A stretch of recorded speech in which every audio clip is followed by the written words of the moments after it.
Just got a little message from LinkedIn. Okay. We are on time, huh?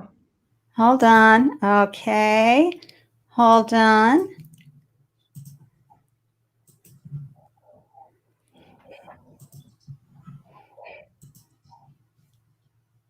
Founders Live is the global venue for modern entrepreneurs, especially during these very challenging times. The direct impact of COVID-19 is currently being felt around the world, and it could get worse before it gets better. We are here to help you through these challenging times by connecting you to the people, information, and resources meant to move you forward as you start your next project. We see an opportunity to bring the resources and capital and connections to the people that need it and the people that can use it, no matter where they live in the world.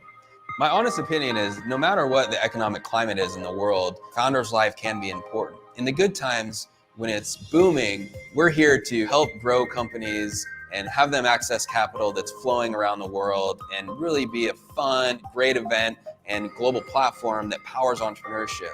In the tough times, we actually think we can be the answer, given the fact that if people are actually getting laid off and unemployment starts rising, well, the choice to start their own business is front and center, and Founders Live is right there to help them grow.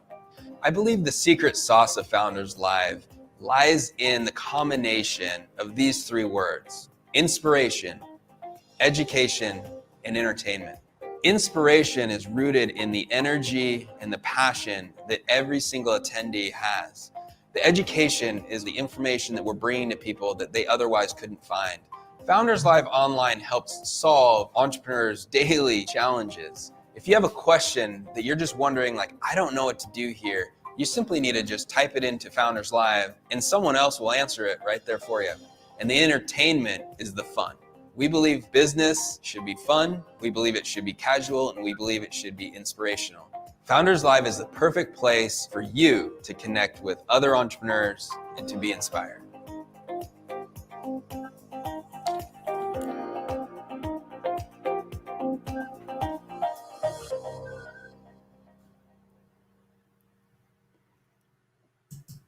AJ.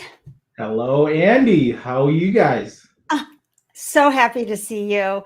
You know, I miss seeing you in person on the 20th floor of 50 Milk Street. And I miss seeing everybody in our wonderful Founders Live Boston community in person, jamming to music, tossing back a few beers, some wine, and getting ready, networking to watch 5 featured founders pitch. And I missed the amazing view up there at the CIC. You know? I know. You know, I just want to quickly say to everybody, Happy Halloween. I hope you're finding a way to make it meaningful wherever you're glowing. I am hanging out north of Boston in a town called Andover, or we like to say Andover because it's got an R at the end. So it's Boston at its best, Andover. Where are you hanging from, AJ? I'm hanging in Quincy. Awesome. Those of you watching live, throw in the comment section. Where are you hanging from? Solomon, we miss you too. Something fierce. Yes, Solomon from CIC. We'll be back, Solomon. Don't worry. And Seymour. Phenomenal business rolling, I got to tell you. On-demand auto service. On-demand auto service. You know, the winter's coming. You never know what may happen out there in the cold. Check Go Rollin' and on-demand mechanics and service right on the spot. Thank you, Seymour. Of course, Seymour's down in Florida now, HA. Is he? Actually, I'm going to Florida for the holidays in December. So that's awesome. Yeah. Hey, Richard from DC. I know you're there hanging. So, but be sure to put down in the comment threads, everybody, where you're hailing from, because now that we're virtual, although we miss seeing everybody in person on the 20th floor, you know what? We get to see a lot more of you because we are live around the world. We're streaming live right now via StreamYard across the platforms YouTube, Periscope, Facebook, and LinkedIn. So we're so thrilled. And mention your name and where you're from. And also, if you're a founder yourself, give a shout out to the name of your startup.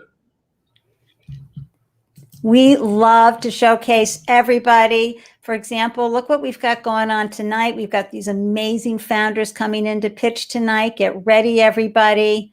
We've got every type of company covered, right, AJ? Absolutely.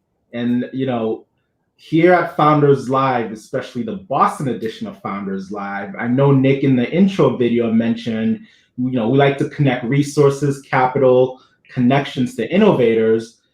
This is the time where these innovators really need it the most. I'm an entrepreneur myself, so is Ande, and it gets lonely sometimes, especially, during a pandemic, global pandemic, by the way. So we're just excited to continue doing Founders Live and hosting you all once a month on the last Thursday of every month, and really opening a lot of doors for startup founders, for investors who are looking to get engaged more in the ecosystem here, and really making everyone come together and support each other. That's how Boston has always been, and we're so fortunate to continue that spirit. Awesome. Everybody, can you hear and see us okay out there? Just let us know. And I've got a few other favorites from the Boston area. One of the trivia questions. Hey, Stefan McCoy. Stefan, our startup trivia part 1 and part 2 is sponsored by Stefan McCoy and QuickWit, which is just an amazing mobile app where you get to play fun trivia questions, and you actually get some cool prizes within the app. So go check them out, folks. Download it for free on Apple and Google Play and get started. I know, especially Thanksgiving is coming. There'll be a lot of time during this quarantine season to be playing some fun games with your family members. So get that done. Oh, gosh. And so let me just say hi to David Chang. Hey, one of our favorite entrepreneurs and angel investors and incredible mentor to the Boston community, startup community. Get to see him tomorrow on my show, everybody. Startup Life Live, 1 p.m. Just saying. Going to be talking about raising capital during a crisis, i.e. pandemic. But David's a favorite. And hey, founder of Breezy Labs, tech hardware for handicapped special needs communities. Love that. Check them out. And then Maria, so nice to meet you. And she's Yavita Shop. Let's connect. I think I follow you on Instagram, Maria. Awesome. That's awesome. And then Richard, Rosting Consulting in DC. That's great. Adjoa, just saw her at Massino. Adjoa. That's so great. One of our winners. Shout out to Groove, launching soon. I know, it's so exciting. So let me just sort of bring this back in so we can talk a little bit more, AJ, about Founders Live. Yeah, like I mentioned earlier, resources, capital, connections, but we're doing it on a global scale with Founders Live and now in over 40 plus cities, 4 different continents. We're really evangelizing what we're doing here, and that's connecting founders from all over the globe to each other with the resources, capital, and network to really, scale their innovations. And next slide, Ande. You bet. Opening doors, like I said again. Next. Oh, here we go. Opening doors. So we couldn't open all these doors without some amazing partners. To date, just in Boston alone, we've been able, with Founders Live Boston and the great help of our corporate division, we've been able to help way more than 50 startups, almost $500,000 in AWS credit given to these founders, more than 180,000 in Google Cloud Services. We have some really amazing partners, from First Republic Bank right here in Boston to CIC, again, AWS, media prepared, Synergy, Google Cloud. It takes a village, and we're so fortunate to have all these resources and all hands on deck to really help That's right. as possible every month. And speaking of which, let's share one of our favorites who've been so good to us. CIC Boston. We can't wait to come back and be live with you again. Hi, my name is Solomon Flax, and I am the Boston Events Lead at CIC. CIC is proud to support Founders Live as part of our mission to help solve the world's problems through innovation. We're a global community within which innovators and entrepreneurs can meet and collaborate, and we help them grow their businesses by offering world-class infrastructure, attentive hospitality, flexible office space, and by supporting amazing events like this one. So if you're curious about co-working or just want to get involved in CIC's vast startup ecosystem, you can reach me at Flax, F-L-A-X, @cic.com, or by visiting our website at cic.com. I'll also be in the YouTube Live comments throughout the evening. Thank you so much, and good luck to all the presenters tonight. That's awesome. Some little quarantine beard going. He's giving me a run for my money, huh? Hey, so, speaking of pivoting or doing things to, keep things flowing, did you read that CIC has set up a CIC Health? And over the summer, they started doing rapid COVID tests. And you can go right to their location in Kendall Square. How cool is that? That's awesome. Yeah. And speaking of sponsors, let's do Media Prepared. Founders, I got to tell you, you know how important it is to be prepared when a mic is put in your face or when someone puts the screen on you on a virtual event. You have to be ready to talk to this mic right here and make sense and really share your vision and your business and everything you're doing with the right presence and the right authority and the right words.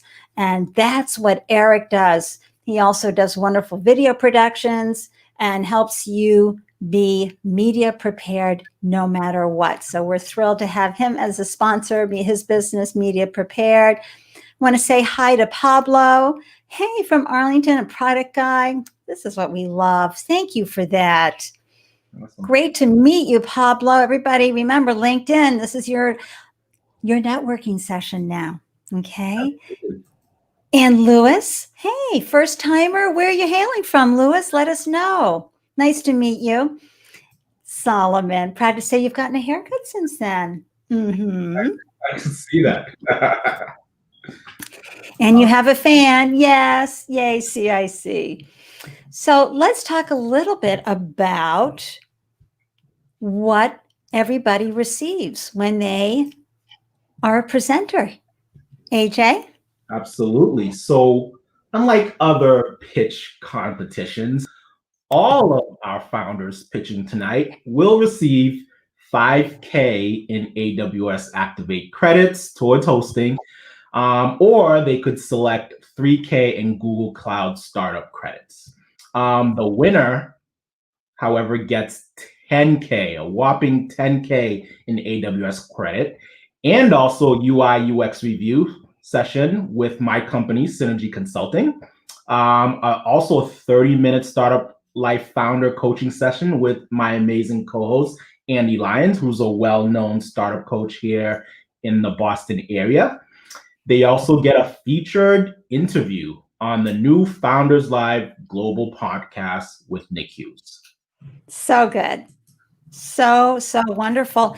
And we have an announcement tonight, folks. We have a very, very special guest you're going to meet later on joining us. We do. The one and only Eric Bond. Eric Bond's joining us from the West Coast today, co-founder and general partner at Hustle Fund. So we're excited to have Eric join us here, giving us some golden nuggets, asking some really, really detailed, in-depth questions for all these startups. And also, if we have some time, maybe you'll get ask Eric some questions yourself in the audience. So type them away, and if we get to it, we definitely will. We learned so much from watching other founders get questioned by investors and experts like Eric. It's so wonderful. So now we need to chat about how we're going to unfold the event tonight. It's very exciting. I thought I had a slide for that, but I don't. So here's the scoop. Everyone, you know, and I said this every time at our live event in person, audience participation is key. Your questions are so important to us. And so we're going to have 5 featured founders pitch their businesses. They get 99 seconds. I stop them right at 99. And then you, amazing audience, ask questions. And I bring them up, as you've seen me tonight, bringing up questions right here, just like that. So you're going to pop your questions in for those founders. Then we move over to the expert. Eric, he asks a couple of minutes worth of important questions, probing questions, and then we move on to the next founder. And we do this 5 times, and then we vote for the crowd favorite. And the crowd favorite comes back for 5 minutes, and Eric will go even deeper into great questions. And again, we all learn from that. So please stick around for the crowd favorite, see who wins, what's being built in Boston. And as you saw, I heard AJ say, that crowd favorite gets an additional 10,000 in AWS credits. So thank you for helping make that happen. But before we begin all that, it's time for our favorite celebrity to join us in the live stream, the one and only from First Republic Bank. It's Robert Hughes. Sorry, I had a boomer moment and I was on mute. Good evening. It's good to see you, AJ and Andy, my 2 favorite Andys in the entire world. Sorry, Andy Fitzpatrick, if you're watching this. Rob, we missed you last month, but thanks for coming back. You know, I have startup duties, man, and sometimes I miss out on my favorite startup activities because of those duties. So I'm glad to be back. I think I read better this month than I did. So hopefully I don't mess up these questions too much and take away from the great program that we have ready for everybody. So yeah, let's go. Let's do it. Okay, you ready? So audience, this is also to warm you up so that you're ready to ask good questions. Get ready. Here we go. Question 1. Go for it. I'm a San Francisco-based company looking to soothe the California hustle and bustle. If Bruce Banner downloaded my app, we'd likely never see the Hulk again. What company am I? Oh boy. I have to say, AJ, you went hard on these questions. This is Quitwit. Oh, yeah. I know but it's kind of Don't blame me. I know it's like trivia night when you're at like an advanced trivia night where it's like it's a little punny, and some of these is a little punny. So yeah, I like it, but I'm not that smart, so I wouldn't have done so well. I didn't get any of these right, by the way. Well, and you know, you've got to be in. No, but you're really close, Richard. Really close. Come on, Richard. It's a synonym of what? Soothe, right? Do you want me to give the hint? Yeah, why not?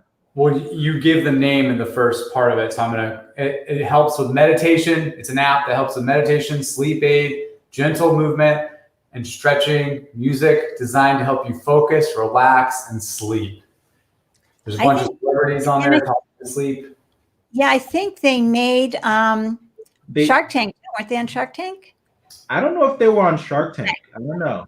They have a partnership with a famous NBA like superstar, one of the top players in NBA history. Let's just put it that way. All right, audience, come on. I know some of you are out there. You know the answer to this. I told you went too hard, AJ. I told you. Okay. Well, Stefan, we'll just have to talk to Stefan. We need him a little easier. The synonym gave it away, David said. Oh, this is the Stefan twist. Let's give him one. He got it. You got it. Here we go. Richard from DC got it. You know who I'm not seeing? I'm not seeing our Omama in the comment threads. Omama, you out there? Congratulations, Richard. That's awesome sauce. Let me just pop I'm writing that out. your name down right now, and I will be reaching out to you. Great. For your Amazon gift card. By the way, we didn't mention this, but all winners of Startup Trivia gets a $15 Amazon gift card sponsored by First Republic Bank. So let's start. Let's go get some more money for someone. Buy a book. Read a book. It's good. It's good stuff. Okay. All right. All right. If you're trying to fix the copier and Dwight isn't available to help you read the German instructions, that's an office reference, people. I could come in handy. I was even founded in the same state. What company am I? By the way, Come on, you got to go easy, brother. I'm not that good at trivia. we had quite a few people who came in with the calm, and but Richard, some people were hip to this, so that's great. So we're back to question 2. If you're trying to fix the copier, all right. Oh my gosh, this is another real tough one. It is tough. It was founded in Pittsburgh and not Silicon Valley for a change. That's okay. This is when you can, I guess they're going to have to Google now, Stefan. Andy, every time we do this, we say we need to have the music. Right. You're absolutely right. Let's give a hint where, what's their biggest competitor, do you think? No idea. Right? Okay, hey, Babbel. Babbel is probably one of their biggest competitors, right? Close. Nope, I'm not seeing anybody. Okay, Stefan is saying to everybody, think translations.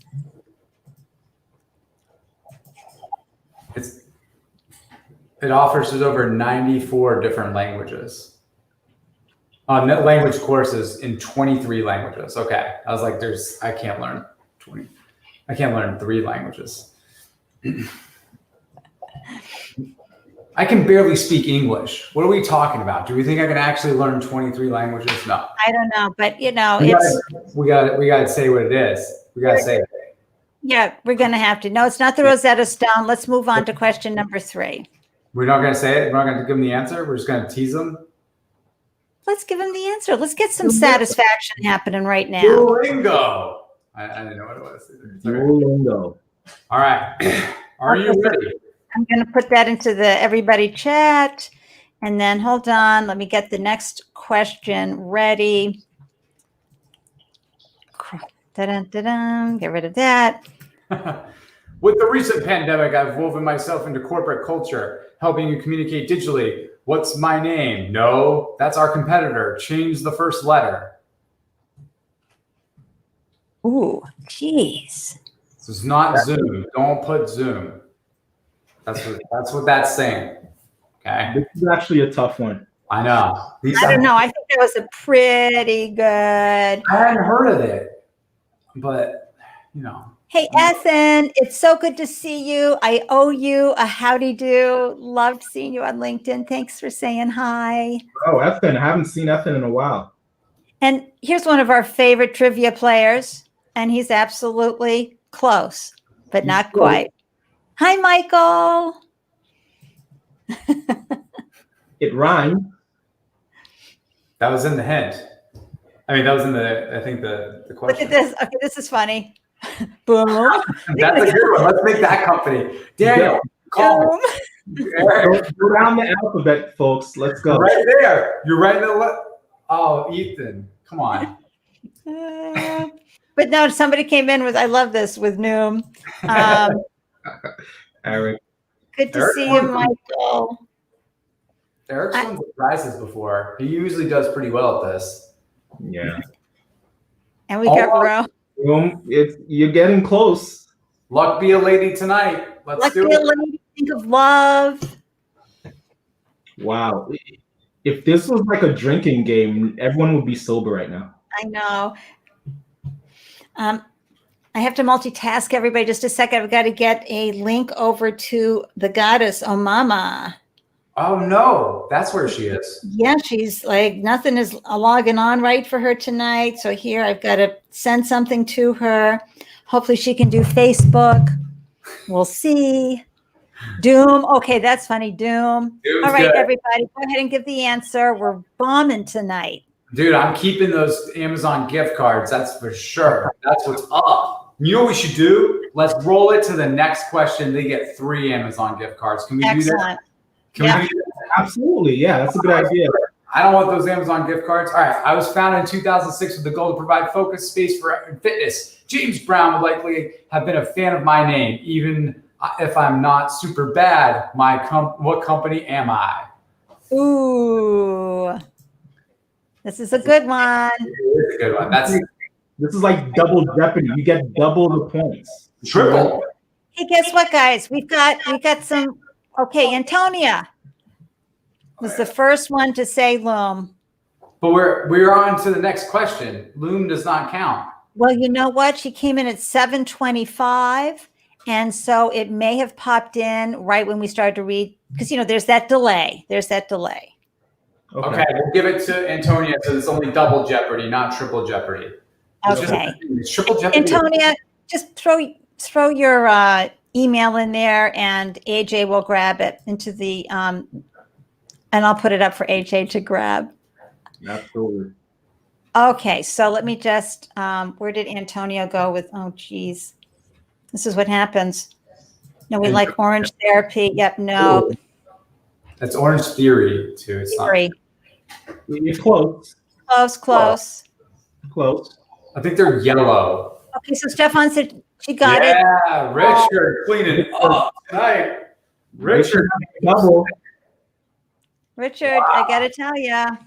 Wow. Hey, Stefan Tieringer, how are you? So good to see you. A Boston favorite. That's our buddy. That's our buddy is right. Our buddy. Human Innovation Labs. But the right answer, Richard, is Soul Cycle. You are right. Let's go on to the 5th question. Question. Okay. I'm known for being nimble. Similar to my parent company's namesake, I've been carrying the weight of the software engineering world on my shoulders since 2002. What's my name?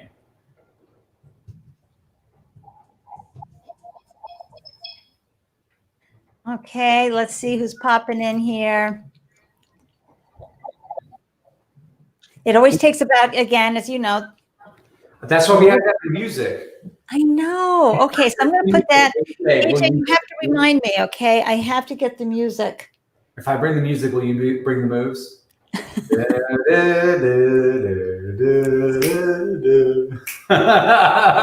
He knows better. He's like, no, I'm not moving.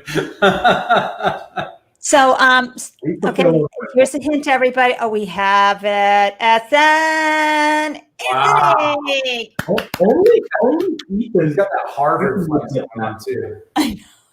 Well, he's a newly minted Harvard Business School. You got it. I'm not lying. I'm just okay. So, Robert, we're done and we're ready to start pitching. So, Allison best get herself pulled together and get ready to be nimble and ready to glow. I am going to see what I can do about this here. Okay. Yay. We'll see you during the crowd favorite. All right. Bye, guys. Have a great show. Robert, thank you. Thanks, Rob. All right. Bye. Okay. AJ, we're ready for some pitching. Everybody ready for some pitching? Audience, get ready to ask questions. And you female founders, you're going to love this business. Let me tell you. Hey, Allison. Hello. How's it going? It is great. That You're was ready? tough trivia. I'm a little wiped out from that, baby. Let me just go ahead and bring in your banner down here so everybody knows how to find you. And would you like to share your screen, please? I will do that now. Thank you. And AJ, I'm going to pop you out. And get Allison, add to screen. 1 second, please.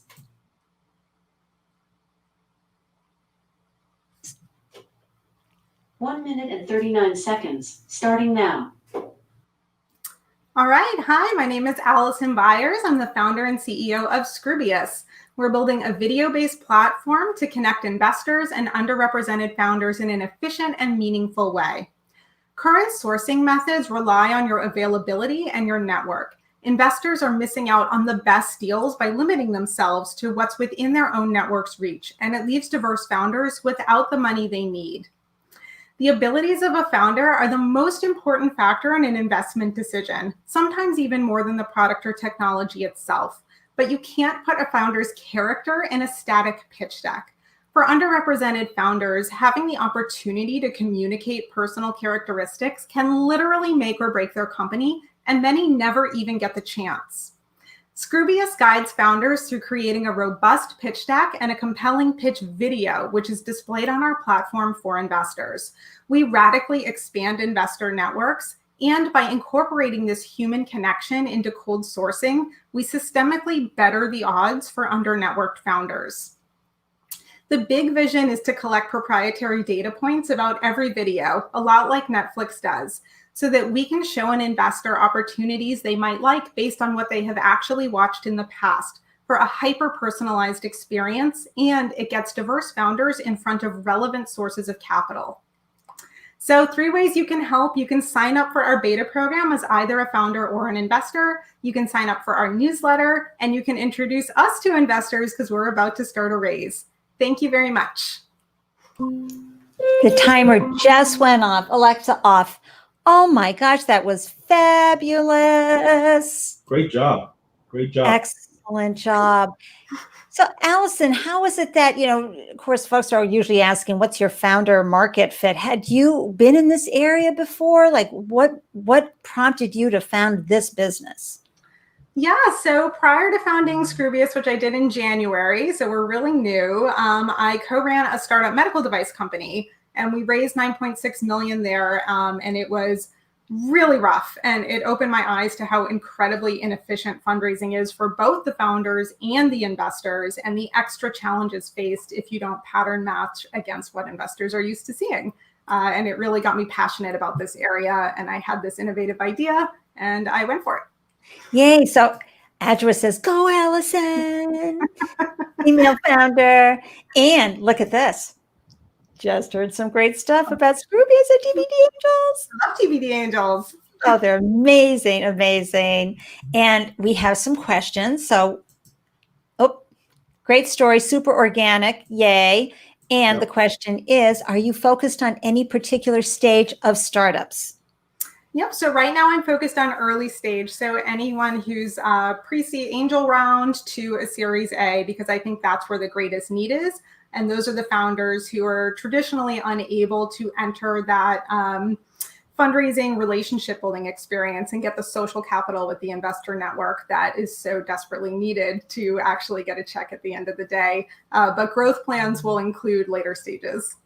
Got it. Got it. And a lovely little piece here. No Fall, how are you? So good to see you again. Another favorite. We got the great. Oh, the questions are coming in. Here's another one. Highest barrier to entry there. Okay, cool. AJ, do you have any questions for? Yeah, can you talk more about like the algorithm? So is it strictly based on the previous views of the investor, or does the algorithm pick up on like the actual investment thesis of the investor based on what they have on their profile and whatnot?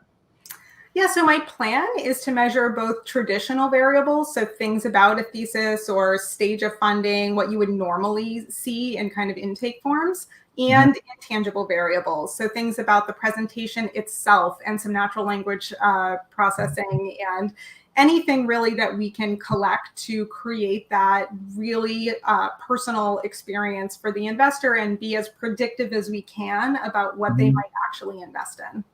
Got it. How long does that usually take to get to onboard that investor on the platform? Can it be done within like 5 minutes of getting all that data, or does it take like more like 30 minutes? Well, so right now I'm in prototype stage. So I've got a beta program on a really lightweight platform. And in fact, my own fundraise is going to be to migrate that prototype to a real MVP where I can start to measure some of this data, hire, data scientists who has expertise in machine learning, which I can understand and talk about, but that's not what I do. So the hope is eventually it will be within minutes and super fast, but not there today. Awesome. So Hirsch wants to know, what is the minimum and maximum amount of your investments? Yeah, so our platform is not part of the actual fundraise. We don't exchange money on it. It's really about the top of the funnel and helping those founders who struggle to reach the right type of investors, and helping the investors who are looking for diverse opportunities, but they're not within easy access of their own network's reach, find each other and have a meaningful connection to then off my platform go through a traditional due diligence and funding process. Great. And one more question from Pablo, and then we'll bring Eric in. Can you expand on what the product does for the founders? What would a startup actually have to do to be on the platform? Yeah, so for founders, it's kind of like a full stack pitching solution. So I have a pitch learning program where I've standardized a lot of content to help you create a pitch deck that includes all the information an investor wants to see, and including downloadable templates. So things like, how do you calculate a bottom-up market size in an easy and understandable way? So at the end of that program, you end up with a deck you're really happy with. And then we craft your presentation. So a high-level 5-minute pitch video that our program transcribes, closed captions. We put in chapter markers for different sections to make it really easy for an investor to view it. And you get a link to that to share as you like. I'm a huge proponent of pitch videos over pitch decks, and it goes up on the platform. That's great. Okay, AJ, popping you out, and I'm bringing in Eric. Hey, Eric Bond, thank you so much for joining us tonight. Of course. Thank you, Andy and Allison. Great pitching, Allison. Thank you. I'm going to leave you two alone for a couple of minutes to have a good conversation. We're looking forward to your insights.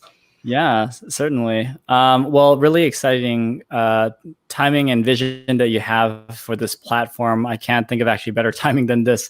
2020 has been a year where I think diversity, equity, and inclusion when it comes to deal flow processing, putting together more opportunities for VCs who've been acting quite insular to date, I guess, in the history of this industry, can have access to more talent.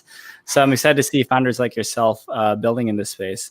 I guess I'd like to expound a little bit more, though, around how you're thinking about your customer acquisition to reach the persona whom you're trying to serve, and particularly the founders. Have you run any experiments or have any other best practices they thought of for running customer acquisition so far? Yeah, so to date, I've been very limited in that on purpose because, I'm wary of my own capacity and wanting to serve the people that I'm bringing on to this beta who want to participate. So all I've done is some basic posting in networks of my own, so women in tech, or, I have friends with other communities and minority networks, and just through some basic outreach like that, I have over 50 investor founders who have filled out my waitlist form, who I'm actively working with. And beyond that, I really want to partner in startup hubs. That there are some really active places, like Boston is a huge one, and Texas and others around the country. There's no reason to limit it. But working with entrepreneurship programs at universities, with smaller accelerators, places where entrepreneurs are trying to go and get these resources. And the networks alone, online networks are huge right now, and there's some really big, great ones, especially for women in tech. That's the start of it. And also through funders, investors, angels, or micro VCs like yourself, who are specifically looking at diverse founders and can't serve everybody, but have grown a big network of people who could use some help. Awesome. I'll share one insight that we've learned when it came to our own deal flow. So at Hustle Fund, we see about 400 deals a month. And one of the largest channels by which we see it is actually our own portfolio. So founders turn out to be friends with other founders. I think we all are weird in that way. So one of the areas that you may want to consider as you think about your own organic growth for this platform is just, reaching out to the exact audience that already is in your network, and just really, really levering and creating systems and maybe even some product in place to make it as simple as possible to share what you're trying to build with their friends. Yep, that's great advice. Oh, wait, I haven't used my clapper tonight.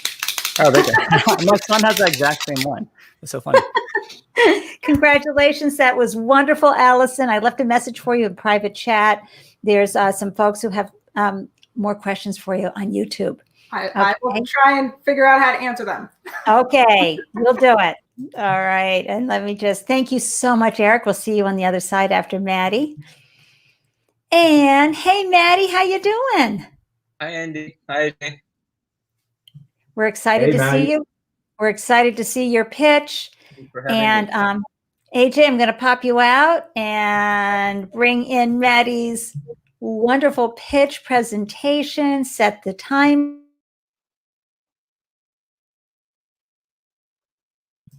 One minute and 39 seconds, starting now. Hi, everyone. My name is Mati Amin, and I'm the founder and CEO of LIT, an online pathway to language proficiency through digital stories. You frequently hear people say, I studied Spanish for 4 years in high school and I cannot speak a word. Over the past year, we worked with more than 165 language teachers to understand this problem better. As a result, we launched LIT to provide comprehensible digital stories within an intuitive, teacher-friendly platform. We have combined the content teachers are looking for with a single-stop platform for delivery, grading, and progress tracking.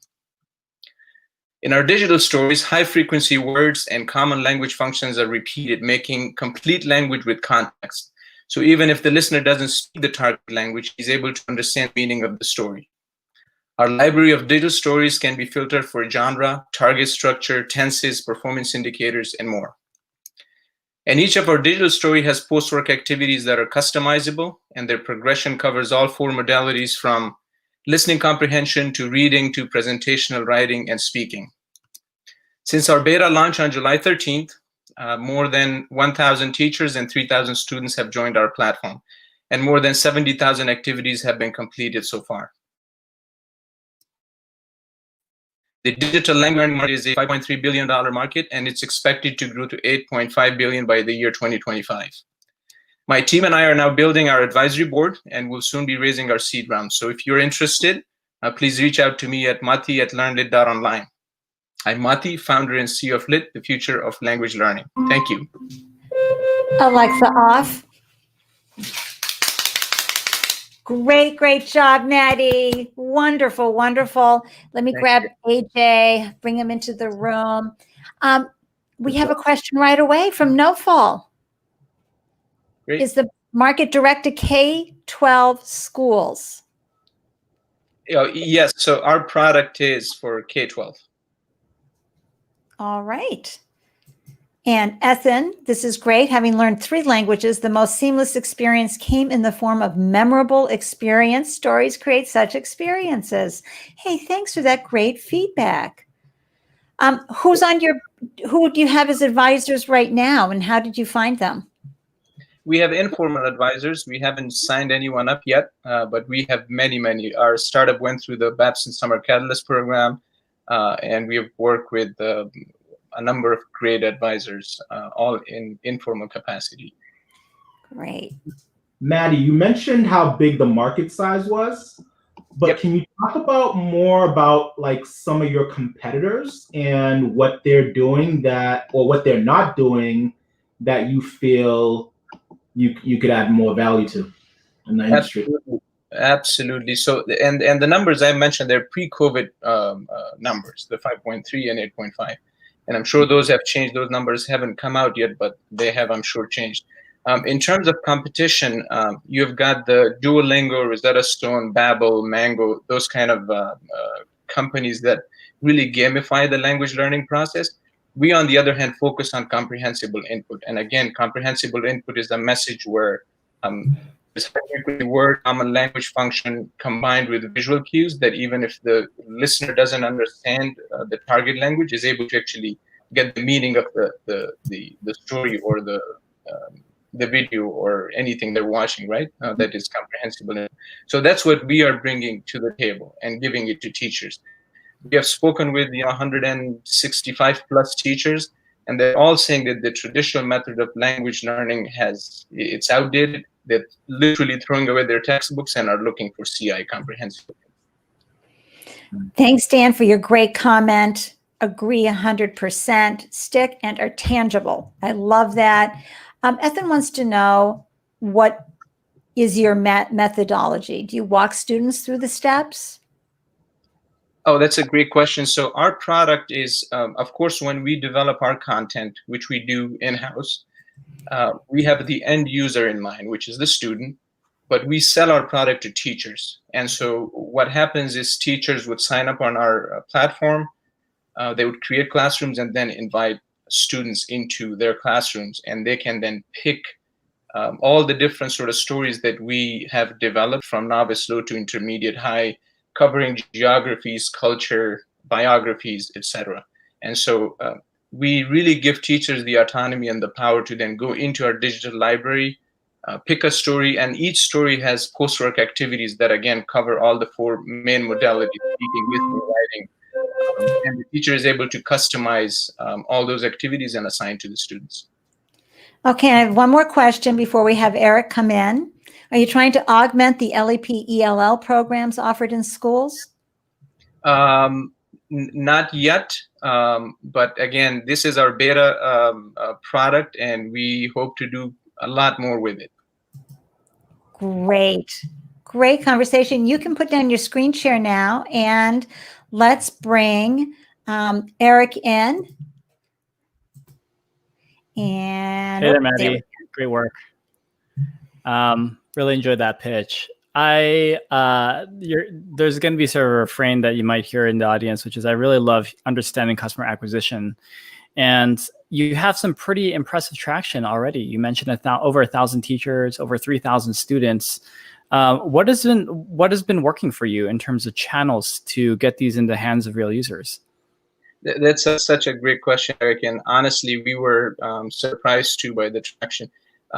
We haven't spent $1 on marketing. So what we have done is truly use social media. And what we found out, so my co-founder is a language teacher. She teaches Spanish 9th and 10th grade. And so she knows where these teachers are, right? And so most of these teachers have created private groups on social media. Some are public groups. And that's where we have really gone in and basically said, here's what we're building if you're interested in. And the most amazing thing is that they have come back to us with feedback. They've said, include this, and so we have really built a community. And then these teachers are sending it to other educators within their network. We have seen that the number of students hasn't increased that much. And I tell my team and people who ask me, and I say it's because COVID has helped some edtech companies, but most importantly, existing edtech companies. With new companies, the issue is that teachers, because there's so much that's thrown at them, that they don't have the mental bandwidth to try new things. So they're going back to what's familiar. And we believe that with time, they're going to be able to find quality products. And we believe we are one of them. So in a world, and it's been a while since I've been in K through 12 myself, so we didn't really have many computers when I was a student. But in a world where, let's say that we can get past this pandemic, we find a cure or therapeutic where everyone can go back into the classroom. Do you think that anything changes about the product for how teachers will use it and apply to students? I think the answer to that question is no. In terms of the traction we are going to see and the teacher will be using it, is because we are not a curriculum. We are a supplementary product, right? And the beauty is that it's a one-stop platform where teacher can assign, track, grade, customize, do all of that stuff. We also give students the opportunity to do practice activities, right? And so I don't believe that post-COVID things are going to change. I don't believe that. I like the comment that someone was making that stories are a really great way to anchor learning. And I'm just sort of thinking about my own regrets of not taking language so seriously as a kid. Do you think that there's opportunities to apply similar kinds of methodologies with working in adults like myself? Absolutely. I think our focus at this point is K-12, because that's the area where my co-founder actually knows. And I think that's a pretty significant market, and it's a very different market. And so our competitive advantage is within this market, but down the road, absolutely. But I think for now, we're looking at offering Spanish K-12. What's next? Offering English to students in East Asia, for instance. That's another market. So our market will probably be expanded by adding new languages, not adding new age groups.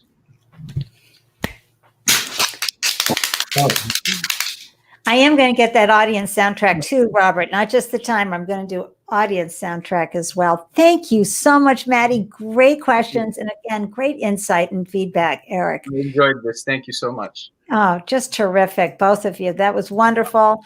We're so lucky. We've got great founders here in Boston, don't we, Jay? So proud of everyone. Yay. All right, John, John is so prepared. He's got his screen ready to go. Let me grab his banner. How you doing, John? Good. How are you? Welcome. This is very exciting. Okay, here's your banner. Let me go share your screen. AJ, we'll see you on the other side of this, another phenomenal pitch. All right, 2 pitches that ended right on the nose at 99 seconds. That was amazing. I got to tell you. All right, let me just set the timer.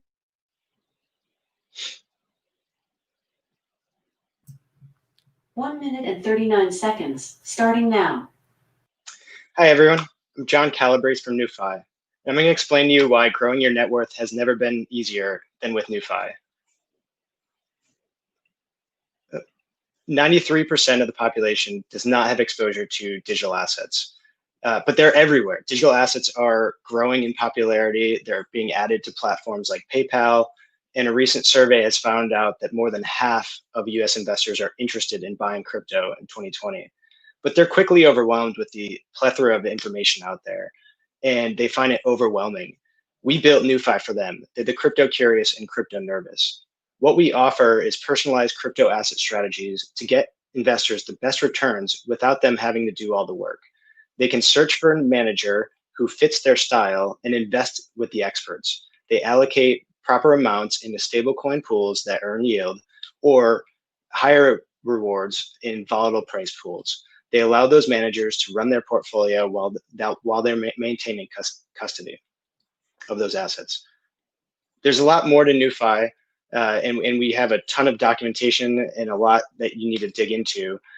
We hope you check us out on our website, newfi.io, Medium, or Discord is our crypto channel if you want to reach out and hear more from us. Hooray. I mean, you can get a lot out in a short period of time, right, AJ? Absolutely. Bravo, bravo. Join Chris. Yep. Okay, so AJ, you lead the way. Alexa off. I guess my question is, where are you seeing like very, very early traction with users right now? And what are you learning from that? Sure. So yeah, we're bringing on advisors or managers right now, and it's in the beta space right now. And they're learning that they can actually give out and understand the DeFi space and crypto investments quite easily. And then they can give those out to their investors. So we're really trying to hit that enterprise space eventually, but we want to grow that out organically. So start with people that are native to this space, and then eventually get to traditional financial advisors, and then really hit the mainstream audience. Mm-hmm. Ethan, who's jamming tonight, I got to tell you, who's your target clientele, e.g. demographics? Yeah, so it's going to be anyone who's technically capable, but really doesn't want to do all the work in terms of getting into crypto. And there are so many different investment options out there. I kind of explained that quickly, but there's a lot of really safe options out there, and they just don't know what they're doing. So this is where the manager comes in and facilitates, here's the portfolio that we think you really should be in. But it's anyone who really who's digitally native and just curious about cryptocurrency. Awesome. And again, what is your founder market fit? What is your background that brings expertise to this type of new platform? Yeah, good question. So I have a deep product management background in fintech, and I also have been very instrumental in cryptocurrency. So we're building this platform out for advisors, financial advisors, and trying to disrupt the space that really is too centralized, and trying to make it a little bit more decentralized and more new age. Awesome. Here we go.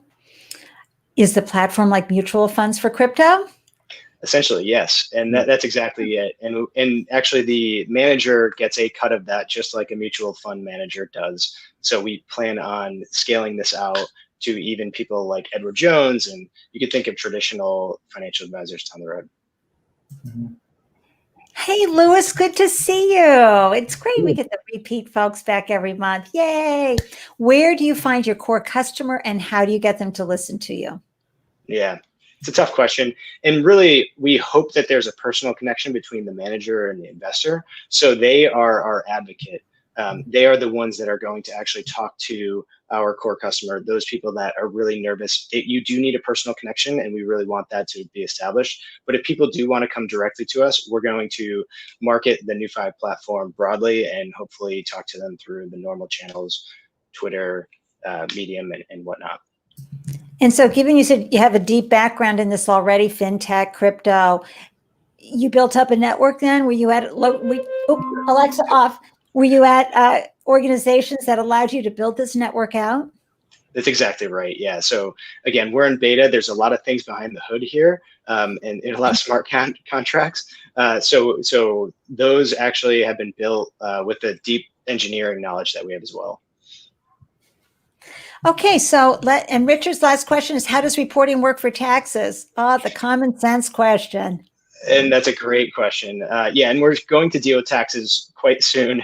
We're not dealing with that right now, but that's actually pretty straightforward. It's for investment, for interest returns. They're very similar to like interest yielding savings accounts. But then for capital gains, that's how, if you have price appreciation, then it's capital gains tax. Excellent. Audience, you make my heart sing with joy. Every single one of your questions is meaningful and helpful to the founder. I'm just going to clap for you too. Awesome job. Okay, so let's bring in Eric. I'll pop AJ out. Here you go, Eric. Hey, Have hey. a good time, you two. Thank you, John. Great work on that pitch. I like the succinct quality of delivering the message. So well done there. So I also am a believer that crypto assets is something that's eventually going to be a necessary part of everyone's portfolio. But right now it's kind of an abstraction, right? There's a little bit of war in terms of protocols and which assets are going to be reliable, stores of value, stores of utility, etc. So it can feel a little bit scary when I discuss this with my 70-year-old mom, like what crypto is and what kind of assets she should consider. I'm curious about what kinds of information you're exposing about the advisors who would be signed up on your platform, so that those who are, maybe more sophisticated than my mom, sorry, mom, can actually get a sense of what kind of manager would be the right fit. Right. Yeah, and it's a great question. And they should have a personal connection with them, but they can also have credentials, right? Like things that we're showing things on the manager page in terms of education that they have and maybe certifications that they offer, which could give you some comfort. There's also historical tracking. So that manager could be performing better than other managers. So that's probably what you'd want to go for. But yeah, there's things like that could give them comfort in terms of their abilities.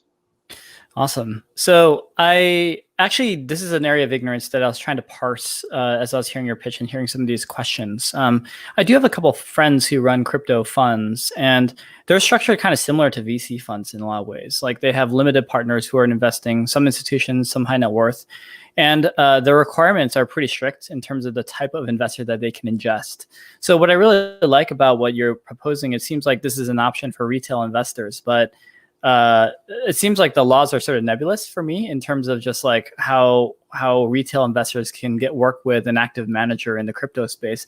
This isn't like a really clear question, but I'm just sort of curious about your thoughts of like how you navigate that landscape. Yeah, that's a good point. And stable coins are becoming like the thing that I think will change regulation quite honestly. And that's what we advocate for beginner investors to get involved into stablecoins, where those are really pegged to US dollars. And if you're familiar with Circle, they're a Boston-based company. USDC is their consortium that has a stablecoin. It's all backed by US dollars. If something went wrong with that, you basically they hold the reserve on that, and you could get interest on that USDC and stablecoin. And we think that that's a very free option for retail investors. Does that make sense? Phenomenal. It's great. Great. We're all smarter now too from that conversation. There's a lot more. Like I said, please check us out. Medium, Discord, Twitter, anything. We need to hear from our community, and that's what we're trying to do, is grow here and get more people on board to the NewFi project. And folks, this is why you must always be pitching, founders. You know, the opportunity to get customer feedback, to get these great questions from Eric, from the audience. It's just worth any anxiety you might have about pitching. And of course, Allison's there to help everybody make sure they do a great job. All right, John, thank you so much. Yay. Great questions. Great. And Eric, so let me just pull everybody out here. Oh my gosh. You know, I didn't say it was easy operating a dashboard and talking at the same time. Doing a great job, though. Yeah. Okay. Next up. Oh my gosh, you're going to love meeting Catherine. Here she is. Hey, Catherine, how you doing tonight? Good, how are you? Welcome to Pitching at Founders Live. I'll get your banner up for you. So exciting. And you have your screen ready to glow. What's to do? This is phenomenal. Okay, so I will remove AJ. We'll see you on the other side of this amazing pitch. Catherine, let me just set the timer with you know who.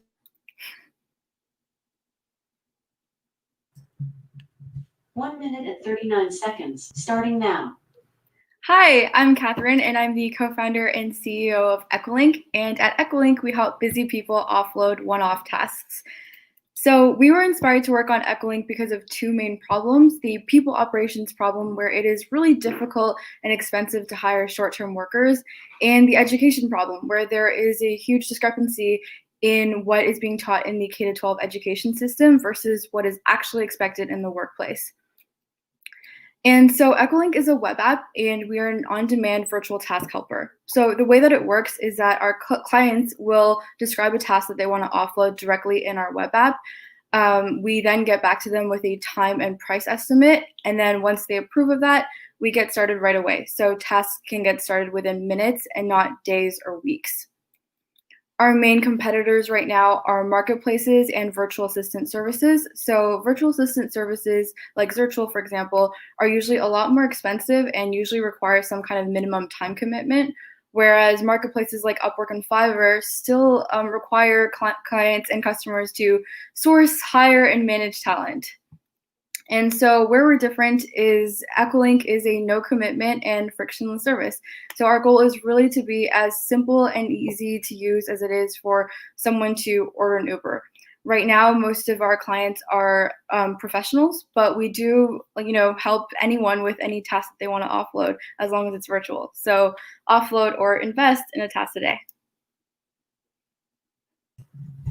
My gosh, amazing. Alexa off. AJ, how cool is that? Good job, Captain. Absolutely. And anybody knows if you can get rid of a task, especially low value tasks, you're going to be more productive and make amazing things happen. AJ, what have you got for questions? What's the average price points are you getting for these tasks? Yeah, so on average, tasks have cost between, I'd say, like $50 and $100 each.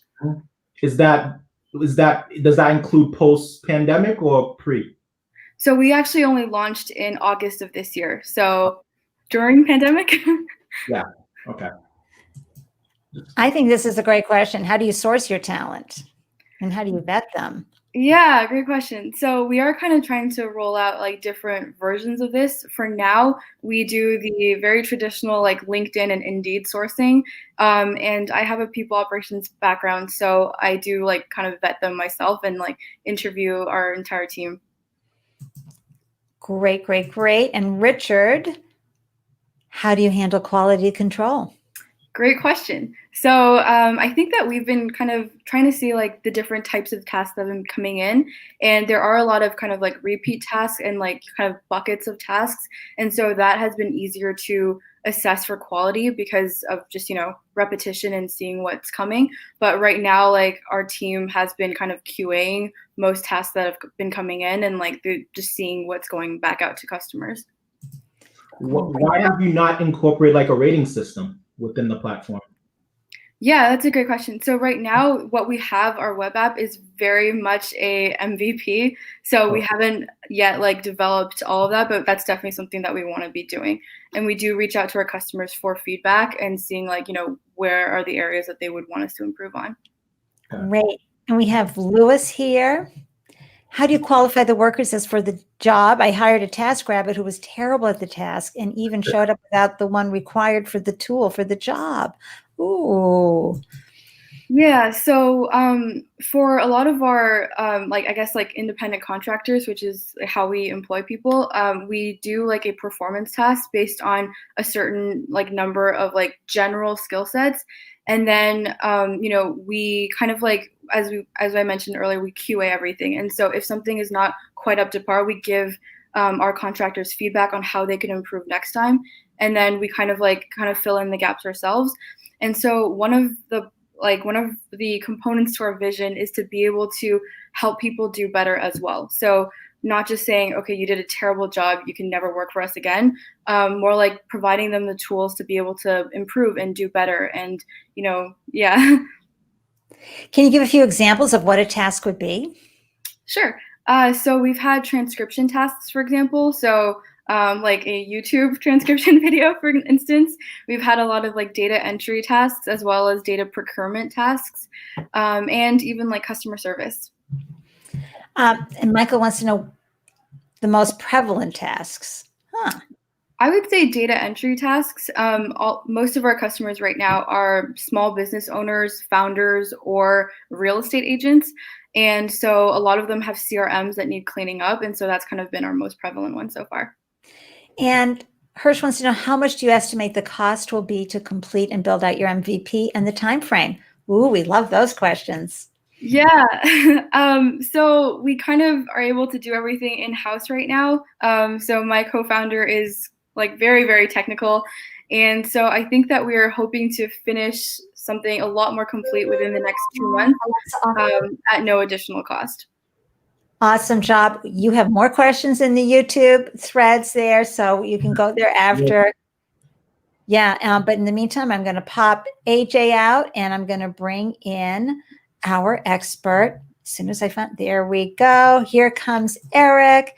Have a great conversation, you two. Awesome. Thank you. By the way, my son just joined us, so he might have a question as well.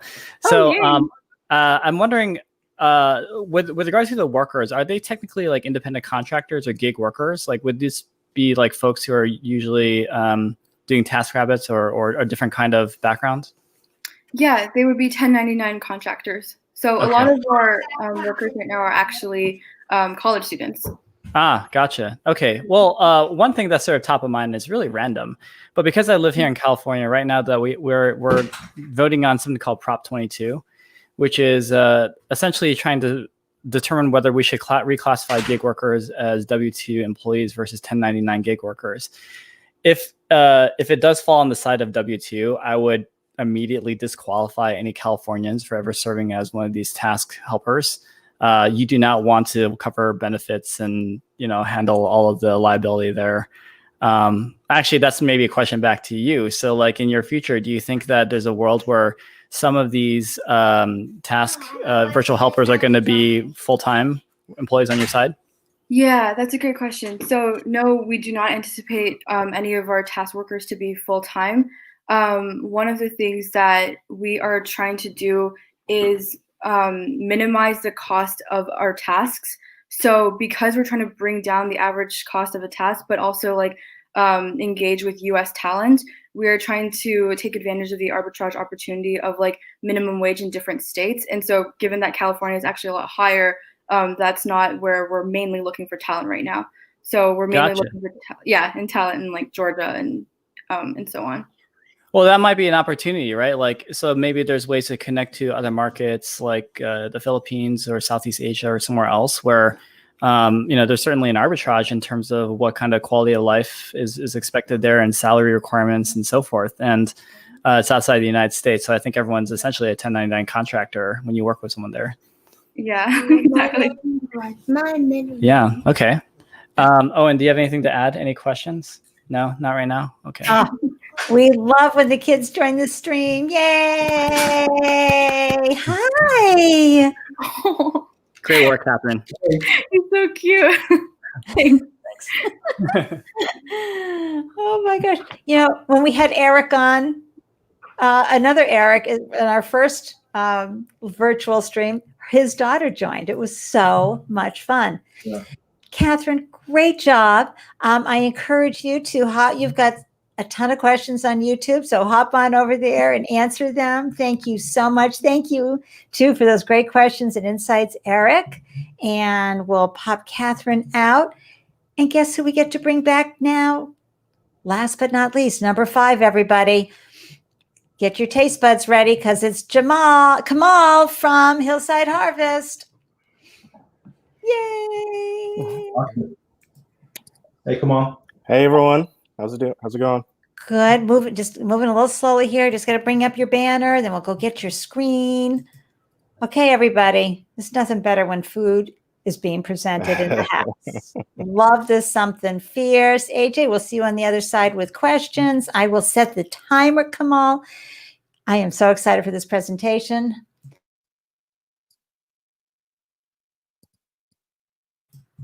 One minute and 39 seconds, starting now. Hi, everyone. My name is Kamal Jarrett. I am the founder of Hillside Harvest. We are a Caribbean-American flavor-forward sauce and condiment company here in Boston, Massachusetts. Our goal is to provide our consumers with unique and deliciously bold flavors and sauces that change the way in which they enjoy their favorite dishes.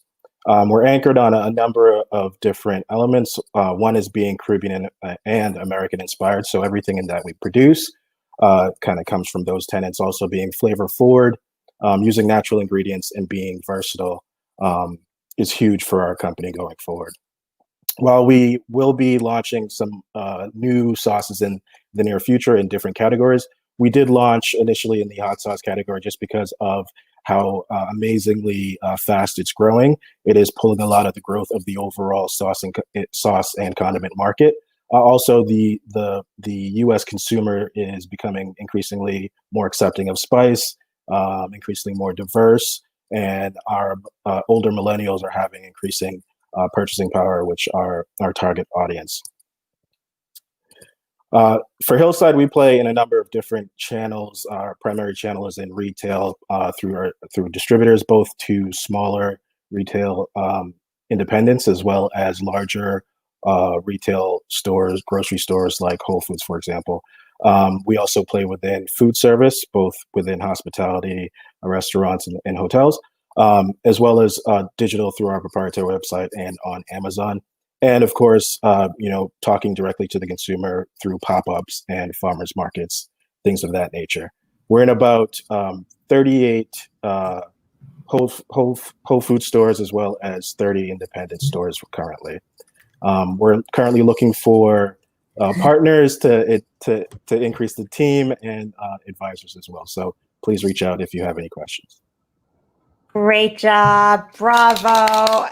Richard was just saying on the threads, he was saying, oh man, listening to food pitches is when I miss the in-person the most.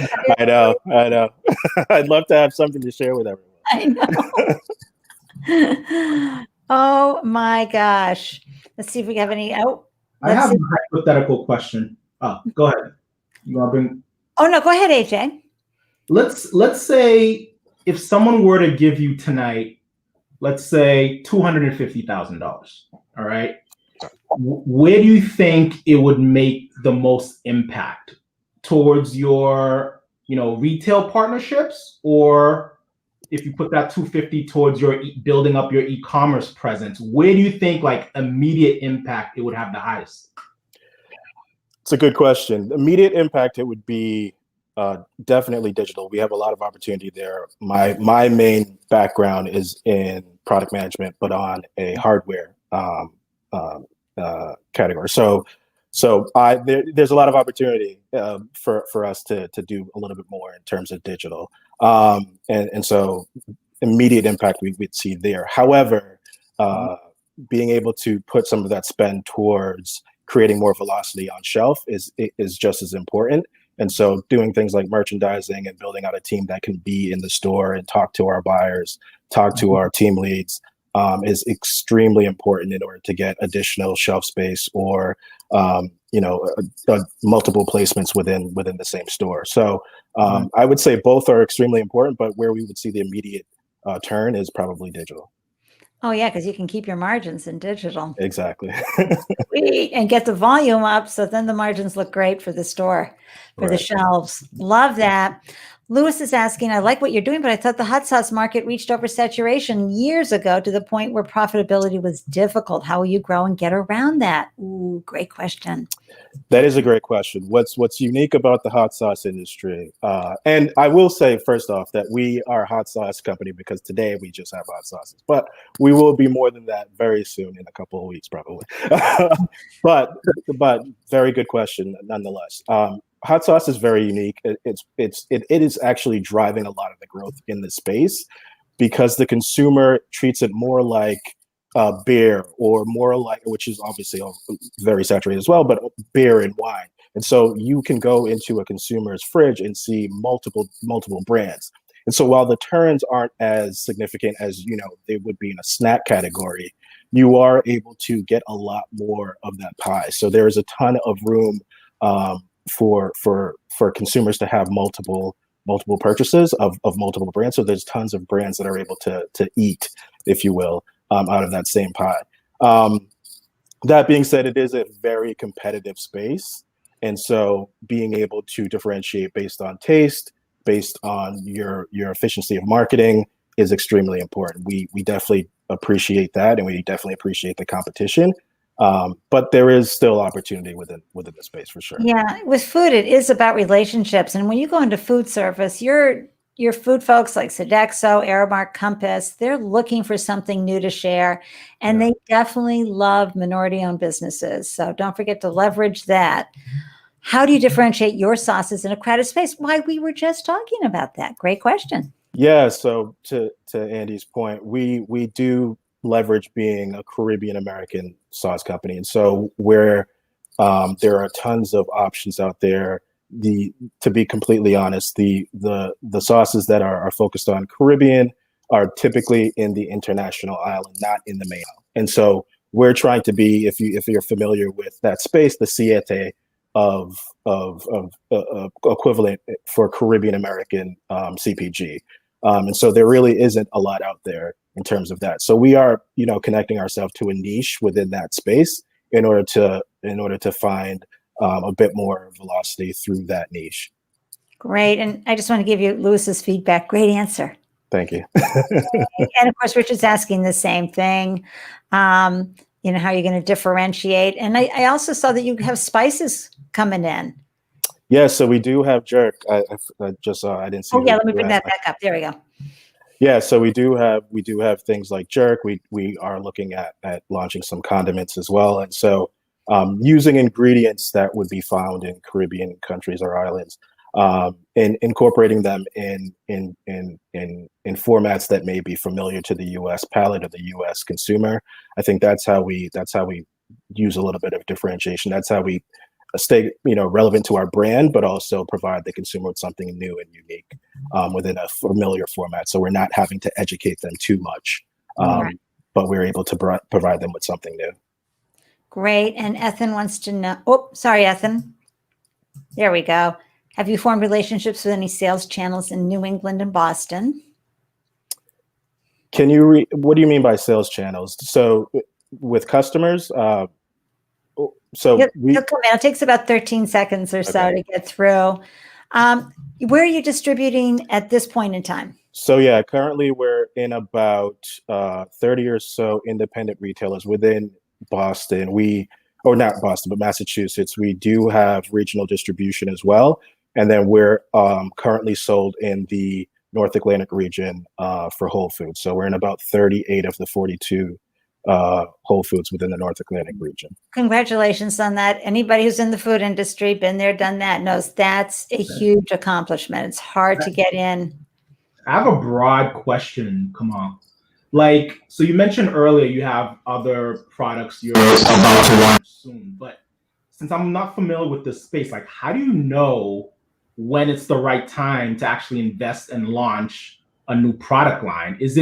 Are you getting feedback based on the like on-premise work you're doing? Like, how do you know what to like tack onto your product roadmap and when to actually start the R&D and launching it? Yeah, it's a great question. So because of my background, I love the consumer. And so I'm always talking to the consumer. And so, even as we grow, I want to be at farmers markets because that's where I get a ton of information. Farmers markets, pop-ups, that's where I get to do trial. And so, the timing is a little bit more of a science, but talking to the consumer, they will tell you flat out. If you give them the avenue to do so, tell you flat out when something is right or when something is wrong, in terms from a product standpoint and attributes in an attribute standpoint. But yeah, we talk to the consumer, and that's how we know when to either. So you have 2 minutes with Eric. Sorry. You got to shut me up. I talk forever. Yeah, no, Kamal, what a cool product and company that you're building here. It's a great way to conclude all the startups that we saw today. Congratulations. Thank you. So I'm a hot sauce lover myself too, so I'm excited to try your product as soon as I can. Awesome. And I want to understand a little bit more about the brand, though, which we were starting to talk about. So it's not just like differentiation on taste, but I feel like with consumer products, especially related to food, there's a story that you're trying to tell, right? Some sort of emotion that you want me to feel when I'm eating it.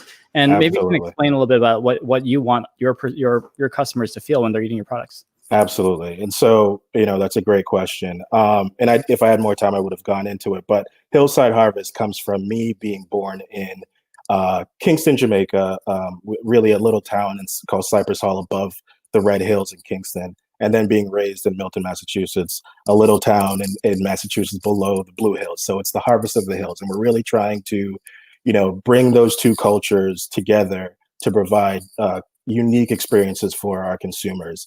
And growing up, that's exactly what I was doing, right? I would interact with family and have interesting things that I would get from my friends' houses. I would interact with my friends and have them and share interesting things and foods that I would get from my family. And just the act of sharing those unique and new treats with people was amazing, and it had a huge impact on my life. And so that's really what we're trying to do with Hillside, is provide people with a unique take on things that they think they may know about, but really haven't tasted anything like it before. That's really cool. Just one thought that I want to seed by you. So at our fund, we actually have a very specific kind of persona that we try to hold ourselves against when we do any communications publicly. Imagine a 15-year-old teenager who is very sarcastic, but a closet idealist. Right. So what you'll see like in our communications on social media, the blog articles we write, we actually try to speak in that tone, which hopefully is like a little bit funny, but also very different and differentiated. And what I really love about your journey is that it's like wonderfully weird. Hills in like the Caribbean, hills in the East Coast, they don't seem connected at all. Yet like here you are, right? The manifestation of this building this business. So I just want to challenge you and your team to think about, like, is there a very specific voice persona that you guys are trying to have and share as you guys tell this story? I'm very excited to follow this company. Thanks, Eric. That's a good challenge for sure. Thank you. Thank you so much. We're going to vote for crowd favorite now. So I'm going to pop you guys out. Here we go, audience. So thank you so Jamal. Kamal. Oh my gosh. I know. Right. I get called Jamal all the time. Don't worry. Oh my gosh. It's someone I know really well. You have the same laugh, same smile, and I have been saying it to myself all night. I'm so sorry. Not a problem. Not a problem. Okay, AJ, let's talk about this right here. So voting, folks, crowd favorite, very, very easy. You are going to point your camera onto the screen, scan the key, and then the QR code will be scanned by your camera, and it'll take you straight into the form that will ask you which was your favorite start for the evening. You'll have to just fill out some general demo information, your name, email, and then it'll let you vote and click submit, and you're all good. Yay! I'm going to throw the bit.ly link in. Yeah, you could also just type the bit.ly URL on the bottom there right into your browser, and it'll take you straight into the form as well. I'll throw that in there. Oh, geez. While we're doing that, Andy, is Eric still here? He is. Let me just bring him back in. Hold on. While we're waiting for everyone to vote, Eric, let's chat a little bit about what you're doing with Hustle Fund, and just for 1 or 2 minutes, because I know you mentioned earlier to Allison, you mentioned that a lot of your deal flow comes from your internal referrals within your portfolio. Do you mind maybe giving a shout out to a deal you did this year in 2020? So we know that deals are not as prevalent as they were before the pandemic, but I'm pretty sure you made a deal either right before the pandemic or during the pandemic. And what was it about that company, whether it was the team or the IP, that really got your fund excited? So since folks here had only about 1.5 minutes to pitch, I think it's only fair that you hold me to that same time limit. So I'm going to do the Hustle Fund pitch in 90 seconds and hopefully answer your question too. Sure. So I'm one of the co-founders of Hustle Fund. We're in the business of pre-seed stage investments, and we have a super simple thesis. It's that the very best leading indicator of success that's discernible even in teams at the earliest stages is this quality that we call hustle. For us, hustle is defined as great execution meets high velocity. And we find that teams that focus on the right kind of measures of what to ship, what to execute against week after week, month after month, year after year, tend to grind out the best businesses over time. And it turns out that great hustlers look like anyone and come from anywhere. It's not just this Silicon Valley stereotype of people who go to Stanford or come from a certain kind of privilege. It really is any of us. And the way that we try to discern this truth is by starting with a small $25,000 check really quickly into 200 teams. We work with the teams on growth projects for 4 to 6 weeks where we can execute together, see how we hustle together. And in certain cases where we like the hustle on both sides, we like the relationship, we think that the market's exciting, we'll ask to participate in your next financing round with a much larger check between $250,000 to $1 million. So that's how our model works. And one very important component of how this all works is inclusion, making sure that we invite founders of all backgrounds in all geographies, all creeds, so that we have an opportunity to assess them, work together, hustle together, and ultimately build that kind of trust for the relationship ahead. So hopefully I made it under 90 seconds. I didn't time myself there. We didn't time you, but that was actually good. And with purpose. Yeah, so you, Eric, in one sentence, because hustle is it's a general term and it means something different to everybody. What does hustle mean to you, based on the stories that you've seen from all these entrepreneurs you've worked with? What does hustle mean to you? I'll tell you what it doesn't mean to me, and I'll tell you what it means to me. What it doesn't mean to me is working 1,000 hours a week, ignoring your family and friends and health in the service of your business. Mm-hmm. That's not hustle. That's just idiocy. And actually, I've been victim of that idiocy too as a founder before. Yeah. Well, I had to learn that. What it is to me is high quality execution and high throughput. So however many hours you choose to put into your business, are you making your throughput and execution, and I guess prioritization of those items, the right choices so that you can outperform, out execute any competitor in the market? Amazing. Brilliant job. Brilliant pitch. Brilliant. I understand that you have a hard stop at 8:30 EST, 5:30 PST. So we understand that. Founders, the audience, our amazing audience, and AJ and I are going to give you the winner, the 5-minute boost that you're going to be looking for. But there's Eric's LinkedIn URL right there. Follow him, especially on Twitter, especially on the YouTube channel for Hustle Ventures. You definitely want to hop on there. They share so much phenomenal advice. Yeah. Be sure to click on the bell icon so you're alerted every time they post a new video up there, because they are educating founders every day to really understand pathways to getting funded, follow up, follow on funding, and how to raise capital in a meaningful way. Thank you, Eric, for joining us from the West Coast tonight. It's our first out-of-state expert. Thank you, Eric. Oh, it's such a pleasure. Andy, AJ, you guys did such a great job in running this event. What a wonderful service for this great community. And we are very active, AJ. I didn't answer your question about who we invested in, but we invest in 5 companies per month. And we've been doing that throughout the pandemic, and we'll continue to do so because there's a lot of great hustlers out there that we'd love to unblock. So hopefully I can earn the chance to work with some of this community too in the future. I love that. Yeah. Thank you, Ethan. Thank you so much for your time tonight, Eric. Kiss that precious treasure for us. Good night. Oh, so cute. Will do. Thank you so much. Thank you. Let me just remove you here. Bye. Oh, that was wonderful. Let me go ahead and put the QR code back up. AJ, you'll have to check to see who our winner is. Yeah. And audience, again, come in and join us when we announce the winner. Everybody's on the edge of their seats. I see them. Do you want to go ahead and do trivia questions before we announce the winner? Yeah. Let's bring Robin, and let's do the part 2 of trivia, and then we'll announce the winner right after. All right, let's win some money here, folks. Let's go. Jeez. The hair is up. It's almost time for nights. I feel Eric. I feel the Eric situation there. Rob means business when he pulls the man bun out. So let's go. That's right, the man bun. Scarf on to dress this up. All right, ready? Question number 6. It's only worth $15 on Amazon, but it's worth fighting for because competition is everything. I'm a financial company founded in 2012. A decade earlier, my namesake was common in pop culture due to my relationship with a particularly unlucky squirrel. What company am I? All right, folks. I mean, here in New England, we see these everywhere. You're going to slip on them sometimes. How's that? Oh. There you go.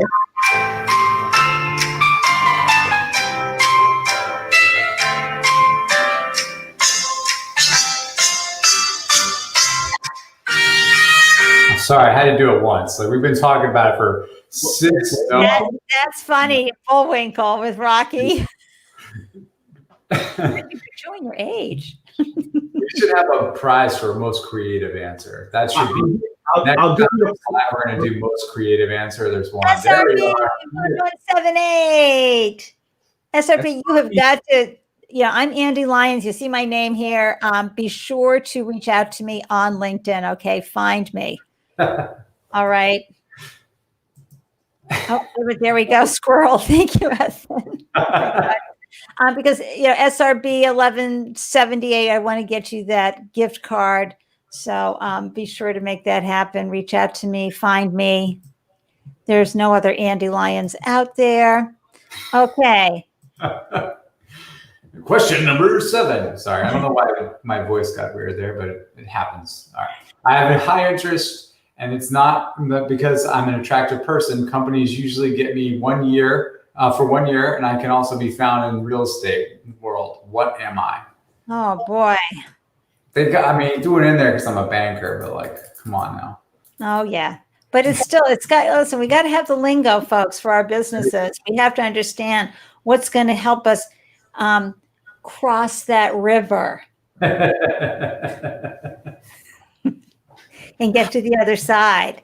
Do we do it again? Yes.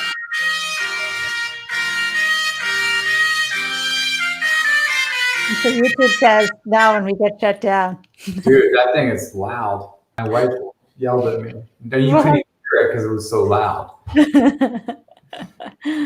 Anybody, come on, you got to know how to do this. You got to understand your banking terms and these wonderful financial instruments that will help you. If you don't know, you can just call me. I'll be your banker. I'll take care of the terminology for you. Nobody wants to learn banking terms. No, that's actually true. I can't stand. No offense to you, Rob, but we have more stupid acronyms than any other industry. Oh my gosh, totally true. So a bridge round, can we be like Jeopardy and just go a little close but not quite, or are we going to give this to Richard? Let's give it 10 more seconds. Okay, come on, everybody. Richard's really close, but it's not a round because it's not an equity investment. We made a lot of banking references there. So the word loan is in there. There's also a bridge in there. I feel like you all should get it at this point. Well, they're 12 seconds behind us. So I know. I'm just giving an advantage. Who's the fast one tonight? Is it YouTube or I feel like Facebook's showing up quite a bit. Oh, we just had Richard got it. He did? Yeah, that's what it seems like. No, it says bridge round, and then it's Stefan, and there's bridge fund. Nope, that's not it, Anthony. Close. And then Richard. And there he is. Yeah. Bingo! And Richard's cleaning up tonight. Let's not kid ourselves. Well, and Facebook has a little bit longer lag than Richard has Christmas gifts to give out this year. So yeah. You were close. You're just seconds behind Richard. Okay, so thank you for that. And seconds again for you too, SRB 1178. All right, next one, because everybody's anxious to see who is the winner of the crowd favorite. Question 8, Robert. I'm a well-known sweet treat. You'd likely use me to get a user's attention and make them an offer. I'm a favorite of Sterling Archer and Winnie the Pooh. What am I? Oh, Winnie the Pooh. What a good reference. Very good. Wow. Very good reference, sweetheart. Yeah. What does your almost SRB 1178, really close? Quick hint. This is a highly attractive way to offer something to a user or entice a specific set. Dude, Richard, calm down, Richard. I don't know what to say, Richard. Yeah, I know what to say, Richard, man. We got to give somebody else a chance there. I shouldn't have put it up for everybody. Wow, Richard's cleaning up. He is. And I like this. And Shanti, okay, and that then came in. They all sort of came in 836, 836, 836. Shanti, not quite. And I love this. Bees. Bees. Good. Very good. Well, we want to give somebody else a chance, though, Richard. But, I'll let AJ make that decision, and we'll move on to number 8. Congratulations, everybody. You're doing a great job. These are hard questions. Yeah, 2 more. The poo was the thing for you. And I just want to say, I thought I saw Stefan in there. I know he's in there somewhere. Wowza. These are hard. These are good hard, though. Here Richard, you go. Hit me up, though, because we got to go do trivia night when all this quarantine stuff is over. All right. Question number 9. I'm well known for my role in that 70s show. I have a comedic sense of humor, and I was inspired by Steve Jobs at one point. I famously invested in some big name startups like Airbnb and Foursquare. Who am I? I think he got in on Lyft's early round too. I think so. He invested in a local startup in Boston as well. Richard is definitely ready to go trivia party. Yes, Richard, let's go. Richard, when are you coming up to Boston? Because there's no one more fun than Robert for playing. Never late, never. I'm usually on time. I would say better late than never with the bridge loan. Awesome. He also used to play a prank show on MTV long time ago. Was that Punk? Yeah, Punk. Yeah. It's been a while. It's been a while since he did Punked. Richard, I'm not even going to put that up. I'm sorry, darling. But we are congratulating you on that answer. And his wife, I love her. Who's here? I think. What's her name? I just see her face. Demi Moore. No, that's his ex-wife. Okay. Abhishek. You won. Now remember, you got to find me, get me your email address so that we can get you the gift card. Okay. But I need that email address. Find me. I'm here on YouTube. Hey, everybody on YouTube, be sure to like this video. I meant to say that earlier. Okay, let's go over here to question 10. Congratulations. Final question. Final question coming up. This is a tough one. It's time for startup roll call. Grohl, Matthews, Chappelle, Franco, Batista, Navarro, Kardashian. Looks like we're 6-1. What's a name for this? Whew. Dude, who came? This is a tough one. What? What's up with this stuff? What? I gotta give it. No, Richard. Richard's just giving props. Richard's being a good sport. Richard, did you get this one? You get this one, man. Facebook and YouTube can't see each other's comments, so I wanted to bring up Richard's yay to Abhishek for winning that last one. Oh, okay. Where's Stefan again?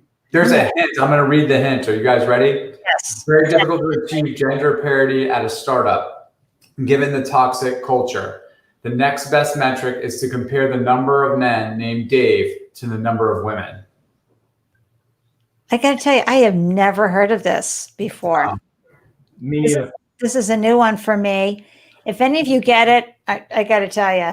Hold on. I have to drop a name of a book if you find that if you find this interesting. It talks about the origins of the gender inequality in the startup world and tech in general, and actually in STEM. It's called Brotopia by Emily Chang. It's very fascinating to read. Brotopia? Brotopia by Emily Chang. Okay, awesome. Yeah. Pick it up. Hey, Richard, you got so many dollars on Amazon. Use Amazon what it was intended for. Go pick up Brotopia. You'll love it. Nobody's going to get this flag like on Amazon for using all these gift cards. Think ratio. Think ratio. Think about this. Think about this section. The best metric is to compare the number of men named Dave to the number of women. Dave to Kim. That's pretty close, Allison. So good. It's so good, Allison.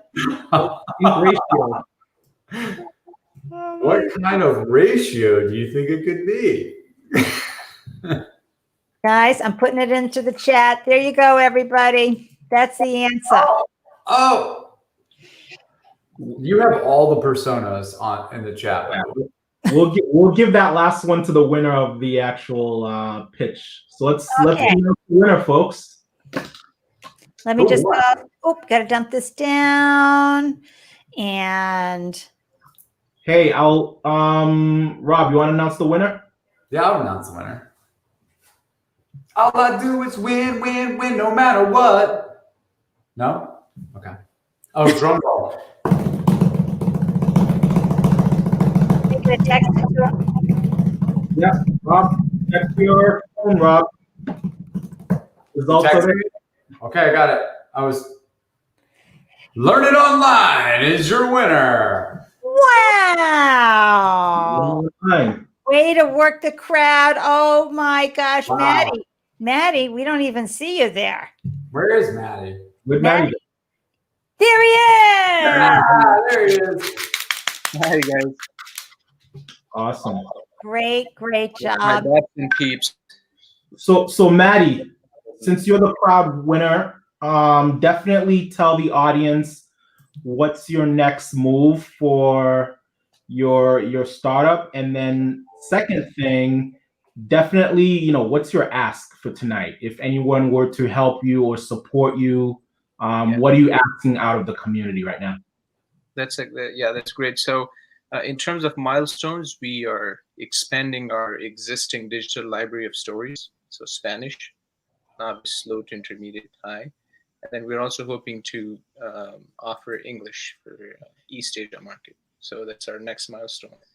In terms of ask, as I said earlier, we're building our advisory board. So any person who has deep expertise in EdTech and more specifically in language learning, digital language learning, the ask is that reach out, let's talk and see if we're a good fit. We would love to have you on our advisory board. That's one. The other thing is we are raising seed round sometime early next year. not right now, but early next year. So if somebody's interested, again, reach out. Great. Congrats. Awesome.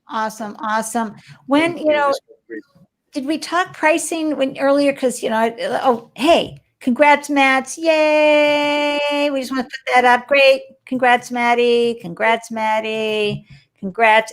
I want to make sure you see everybody. Yay. Hey, audience, thank you so much for that. Anybody have any questions for Maddie?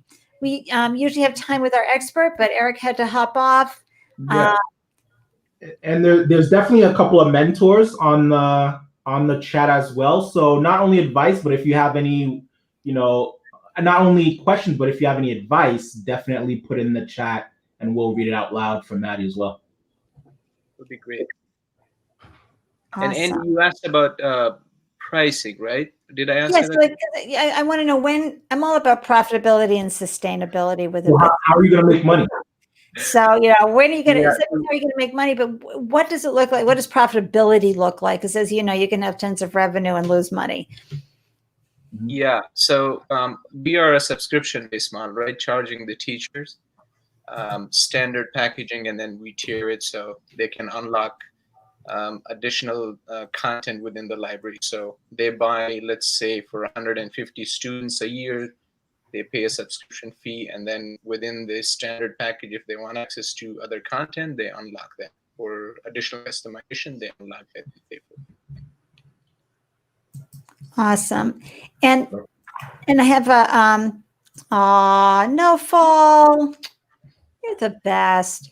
Maddie and all the other founders, if you don't know No Fall, please go find him on LinkedIn. Phenomenal human, has had several businesses himself, seasoned entrepreneur, investor, amazing person, as is Ethan Anthony.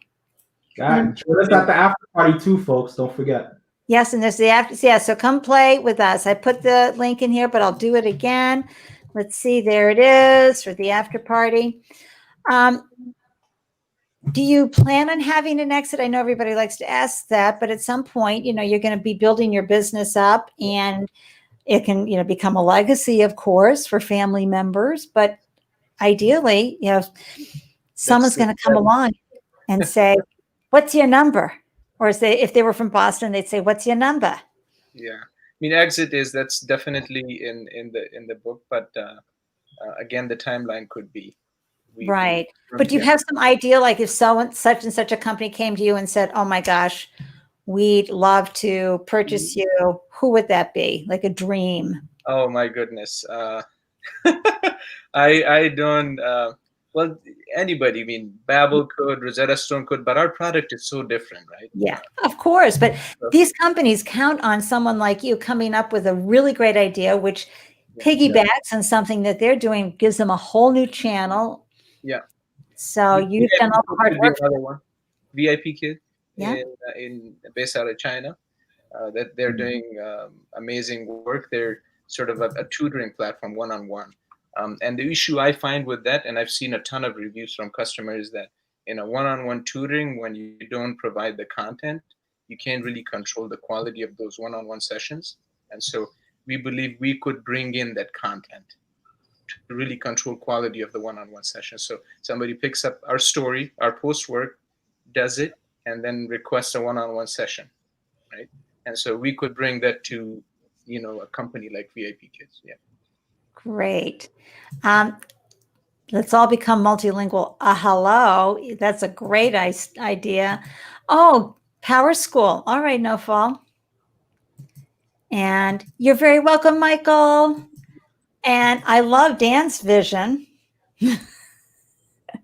That's great. There's the after party QR code, folks. We'd love to see you after we hang up here. We'll go over and we'll continue to celebrate all these founders. Any last thoughts or questions, AJ? No, I just want to definitely congratulate everyone. Throw them back up again. All the founders, congratulate all the founders for pitching tonight. I'd love to do that. Bringing them on. Bring them all in. Congrats to everyone. Great job. Great job, you guys. always be pitching, always be learning. So great to have you all on. For the audience and for those watching this replay, AJ and I will be back at the end of January. No holiday pitch events. Yeah, we're definitely gonna take a quick vacation for the holidays, and we'll see you guys back here the 4th week of January for our first 2021 installment of Founders Live. So that's right. AJ, that's not going to help with my seasonal depression. I'm just going to let you know. Final thank you to all of our partners who helped give us a lift. Really, it's wonderful. Thank you for your support. It means the world to us. And any last words, AJ? Guys, have fun. Take this time and really understand that, in during despair, there lies a lot of opportunity. And this is really what makes adversity is what makes entrepreneurs. Enjoy the journey and learn a lot and just take it all in and really focus on the mission at hand and focus on the lives you're impacting with your businesses. You guys are going to be employing tons of people in this recession. You guys are going to be employing people. You guys are going to be growing your company and just really enjoy the journey, enjoy it and become a better person because of it. Correct. Quick note for City of Boston, we're poised to become the #2 venture city for tech in the U.S. After a very strong last quarter of venture investing. So you're in a good spot. Boston's livening up. It was our biggest quarter to date of investment dollars going into startups. So keep grinding. We're getting there, baby. That's right. Remember those folks that you answered questions with in the audience tonight. Be sure to you can watch the replay to get their names if you want, but be sure to link in with everybody because this group loves to open doors. You have no idea who the next person that you're going to be able to collaborate will be on the other side. We are all headed off to the after party on Zoom, everybody. So what can I say? We'll see you in a few months. In the meantime, thank you everyone for playing with us. Thank you, founders. Wishing everybody success with all their endeavors. Please stay healthy and stay well and stay safe. Stay safe, guys. Bye, everyone. Thank you. Thank you. Thank you.